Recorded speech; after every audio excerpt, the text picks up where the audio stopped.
Yo, what's going on YouTube? Welcome back to a brand new video. I know I've been gone forever, but let's just jump into the topic of today's video. Of course, we're going to be talking about the top 10 best gaming mice for Fortnite or any game, honestly. If you're playing any FPS shooters, this is a great video that's going to help you out. So what brought me to this idea of best gaming mice? Well, I recently got, not sure if you can see this too well. This is the Razer Viper Pro. It's a really great mouse. It's an expensive, kind of higher end mouse, but it's not as expensive as some of your nitty gritty like FinalMouse costs, which can get you up to like 200 and 300 bucks. For instance, here's one I just pulled up. This is the FinalMouse Starlight Pro, 429 bucks. 429 smackaroonies. I don't know anybody who's willing to put down that much money for a mouse. And granted, a lot of these are freaking like way cutthroat, scalping prices.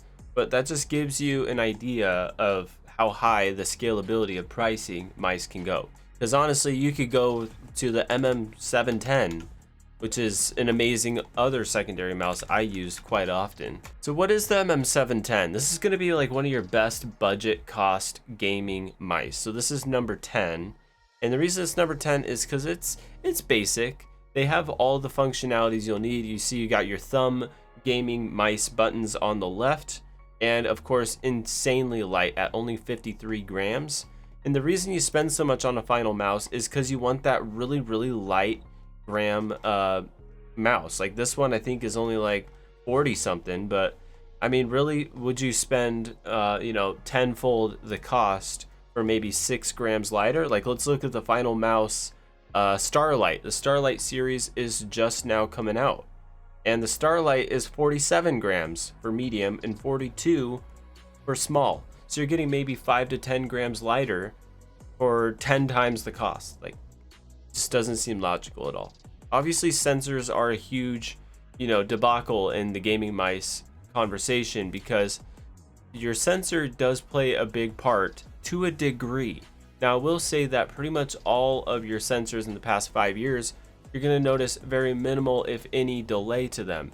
The reason being is polling rates are as high as 1,000 hertz a second now, meaning it is recording your mouse movement in pixels in real time, pretty much instantaneously across the board. Doesn't matter if you're looking at the Logitech 100K Hero sensor, I think that's what it is. Okay, excuse me, it's Hero 25K sensor on the model G703 Logitech Lightspeed wireless gaming mouse.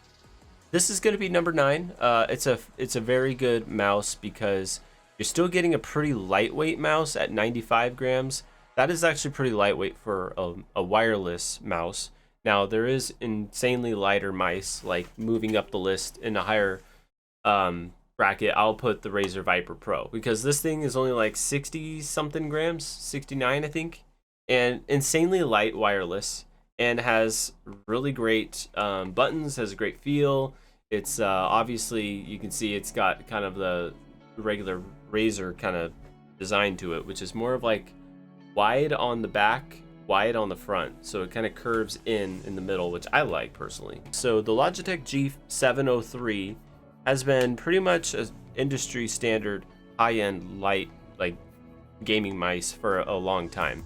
This mouse has been in the market, I want to say like 5 years now, but it is time and time again proving to be the top list gaming mouse that you can get, because there's not a lot of wiggle room when you start getting to the high-end gaming mice. There's just slight tweaks. As you can see, the ergonomics of this one, some people like a more left-leaning thumb feel, where your thumb is going to be kind of more concaved inward to feel your mouse buttons. So coming in at number 8 is your Endgame Gear Xm1 in RGB, of course, for the extra flash. This is just an overall like pretty moderate, decent mouse. You got a up-to-date high quality sensor. You got RGB lighting, which is a nice perk in my opinion. As you can see by my background, I love RGB. So, and what else does it have? It's pretty lightweight. It's at 70 grams. So, I mean, you really don't get too much lighter in terms of weight. You really won't be held back by getting this versus a 53 gram MM710. Some people like kind of the flickier, lighter feel, like a pencil almost. Where you're holding a pencil, something so lightweight that it just moves around real quick. So if you're kind of like playing like you're on crack a little bit, you might like a lighter mouse a little bit. So the 70-gram mouse is decent. It's got really good buttons from what I've seen in the reviews. The scroll wheel is great. It's just overall kind of your middle of the fence decent option.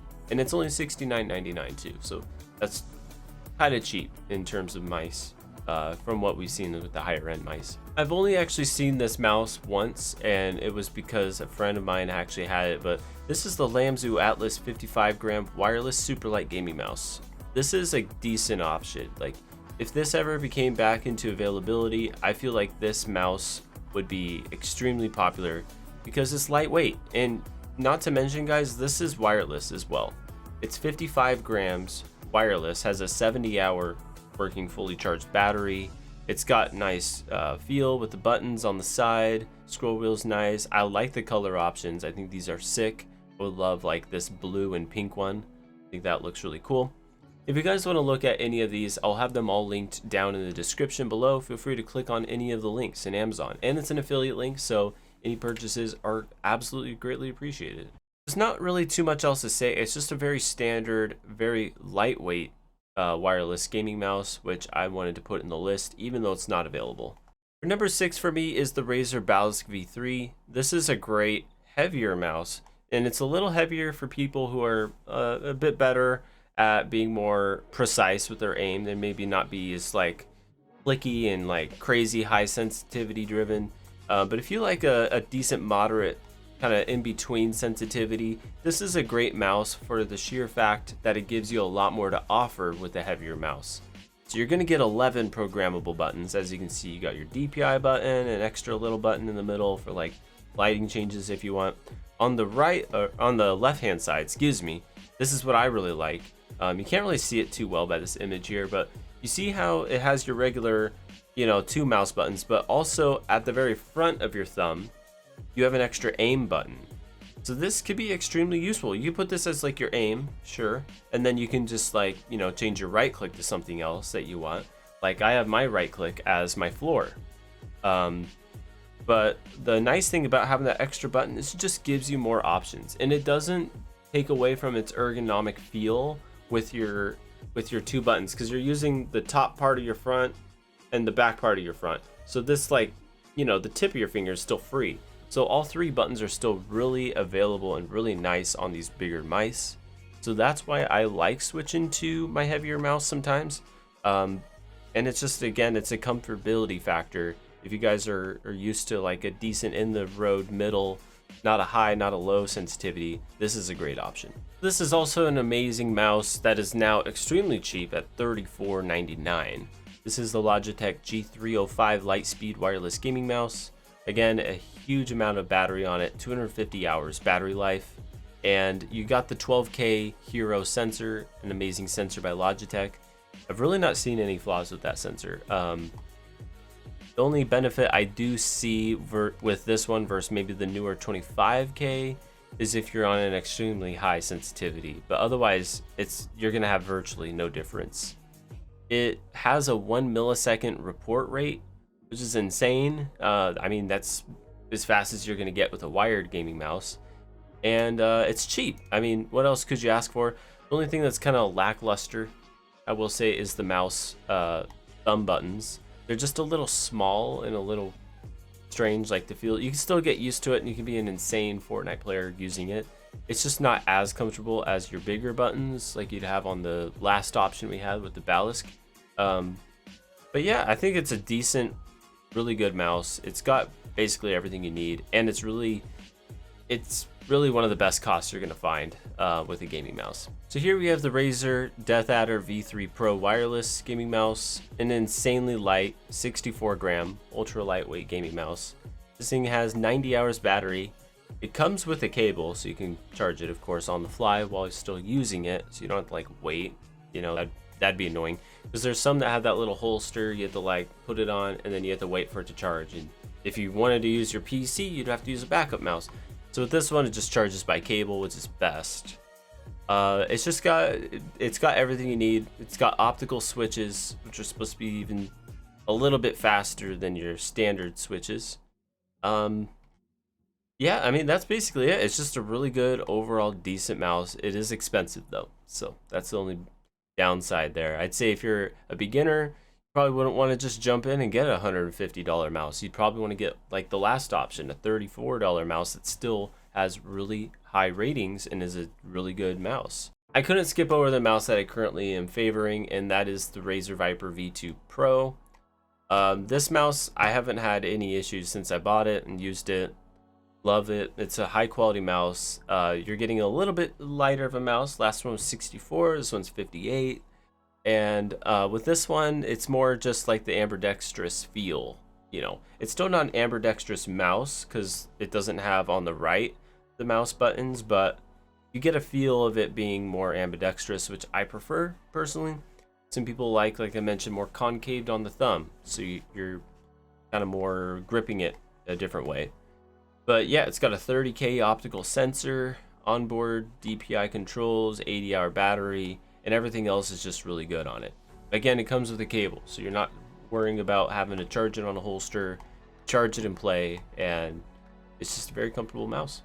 Now, I will say this, I haven't actually used one of the glorious gaming model load mice, but I do know it is one of the best mice you can get for Fortnite. Just everything that I've seen review-wise is saying that it is one of the top tier, top best gaming mice you can get for any FPS shooter. But this one is also wireless, which I think is really cool. So I put it in the list because it's one of the high-quality, super light gaming mice that you can get. 69 grams, as you see there. You can also get the Modelo minus wireless, which is actually going to be even lighter. Yep. So 65 grams, and they're cheap too, like relatively speaking for gaming mice that are wireless. This is a cheap price, $79.99. Look, you can even get a 10% off discount. So this is putting the list just a little higher than the other Logitech, the Razer brands, just because of the cheaper price. It's a lightweight gaming mouse. It's an updated high quality sensor. You really get everything you need, and it's RGB. I mean, of course, RGB, you gotta love it. So I just want to mention this as our top class pick. It would be FinalMouse, however, only at the retail cost. Don't get scalped into buying hundreds of dollars worth of FinalMouse product. It's just not worth it for the slight edge that they offer. But yeah, I mean, I can't deny that they're probably the best gaming mice you can find because they're willing to go to lengths, you know, this far to impress their customer base and to push the bar in terms of lighter mice. I think that they're probably one of the best in terms of pushing their products for lighter mice. So if you go to their Instagram, for instance, it's not even announced or not released yet. It's announced, but it's going to be the Starlight series. It's going to be the best that you can get in 2023. I think. I could be wrong. There could be other mice that come out later in the year that are going to be even better. But this is their cool little ad promo. As you can see, it's decreasing the grams. To me, I mean, mice have gotten so light these days that it doesn't really matter too much how much lighter they get. Like, I feel like, you know, whatever the size of this, 68 grams, 69 grams is good enough. But when you start getting down to like 40 grams, I don't know if it's going to make much of a difference for me personally. But everybody's saying spring 2023, FinalMouse, you know, dropping the Ultralight X or the Starlight series. These are going to be the best mice you can get. Damn, that is crazy. So 29 grams is what they're showing is going to be their Ultralight X model. So yeah, I mean, I gotta say it's probably going to be the best. I think they're overselling it with this image. Look at this. Look at this craziness. What is going on? Are people really praying to their gaming mouse? I pray to the gaming mouse lords that all these women will help me get this super light gaming mouse. It's so light it can't even fall into his hand. He's like trying to get it, but it's like, it's, you know, going into the sky rapture style. Anyways, guys, let me know what you guys thought of my picks. I know this is very subjective. You guys are probably gonna have other picks that you guys think are, you know, even better, and that's fair. There's no problem with that. This is subjective, you know. It's to you what's best for you. That's why I was talking about sensitivity throughout the video and talking about other things, because there's a lot that goes into it. But at the end of the day, man, just get what you think is gonna make you happy, you know. And especially if you buy on Amazon, use my links down below. You get free return if you don't like your product, but make sure you return it within the designated time. But as always, ladies and gentlemen, thank you so much for watching. I'll catch you guys in the next video.